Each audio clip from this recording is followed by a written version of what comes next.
Joseph இல்லடா, ஆண்டனி எதுக்கு அடிச்சிங்க? அவனே தம்பி தான்டா. போறானுங்க. டேய், அவன் ரைஸ் தானே போறானுங்க, சுற்றி வராங்களா? என்ட்ரன்ஸ் தான் இருக்கு. செத்தானுண்ணா இன்னைக்கு வாங்க. அவனுக்கு வண்டி என்கிட்ட தான் இருக்கு, லாக் பண்ணி வந்துடுறேன்.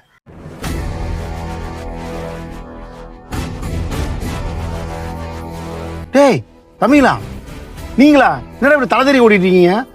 நீங்களா சட்டை கூட இல்லாம இருக்க? இவனால தான் நான் சட்டை கூட இல்லாம ரோடு ஃபுல்லா ஓடி வர மாதிரி ஆயிடுச்சு. ஏறுன்றான் வண்டியில. அண்ணா அதை விடுங்கண்ணா, அந்த ராபர்ட் எங்களை துரத்திட்டு வரானா? எது ராபர்ட்டா? என்ன கேட்க ஆளு நினைச்சுக்கிறான் அவன்?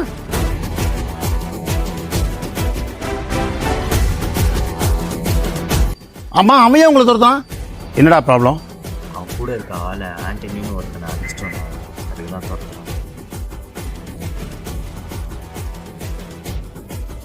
அவன் என்ன பண்ணான்? அவனே இதை ஆச்சுங்க.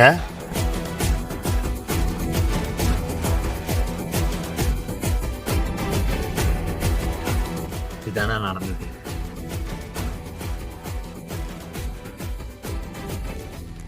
டேய் இதானே பிரச்சனை?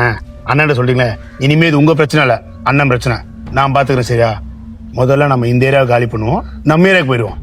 அந்த ராபர்ட் அங்க வரட்டும், அவனை அங்க வச்சு சிதிலா வெட்டுறேன். சரி காலி பண்ணுங்க, வாங்க போலாம்.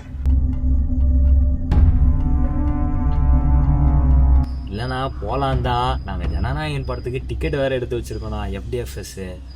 அந்த டிக்கெட் வேற காணும்ண்ணா. ஃப்ரெண்டு கிட்ட தான் இருக்கா இல்லை எங்கள்கிட்ட தான் இருக்கா, அது எங்கே இருக்குன்னே தெரியல. ஃப்ரெண்டு வேற கால் போட்டால் எடுக்க மாட்டான். அதனால ஃப்ரெண்டு வீட்டுக்கு போயிட்டு என்ன ஏதுன்னு செக் பண்ணிட்டு அந்த ஸ்பாட்டுக்கு போயிடலாண்ணா. ஆமாண்ணா, கொஞ்சம் பாருங்கண்ணா. அண்ணா இது அயன் பண்ணி கொடுங்கண்ணா, அர்ஜென்ட்ண்ணா. தம்பி 20 ரூபாப்பா. ஏண்டா தளபதி படம் ரிலீஸ் ஆகுது அவ்வளவு பிரச்சனையா இருக்குண்ணா? தளபதி படம் பார்க்க போற ஃபேன்ஸ் உங்களுக்கும் அவ்வளவு பிரச்சனை? ஆமாண்ணா. நான் 20 ரூபாவா? 10 ரூபா தான்ண்ணா. இந்த கடையில் 20 ரூபா தான். நீங்க போய் படத்தை பாருங்க, அவனை நான் பாத்துக்கிறேன். நான் என்கிட்ட 10 ரூபா தான்ண்ணா இருக்கு. சரி வாங்க போலாம். நான் அயன் பண்ணி வைக்கிறேன், நீ போய் காசு எடுத்துட்டு வா போ. சரிண்ணா.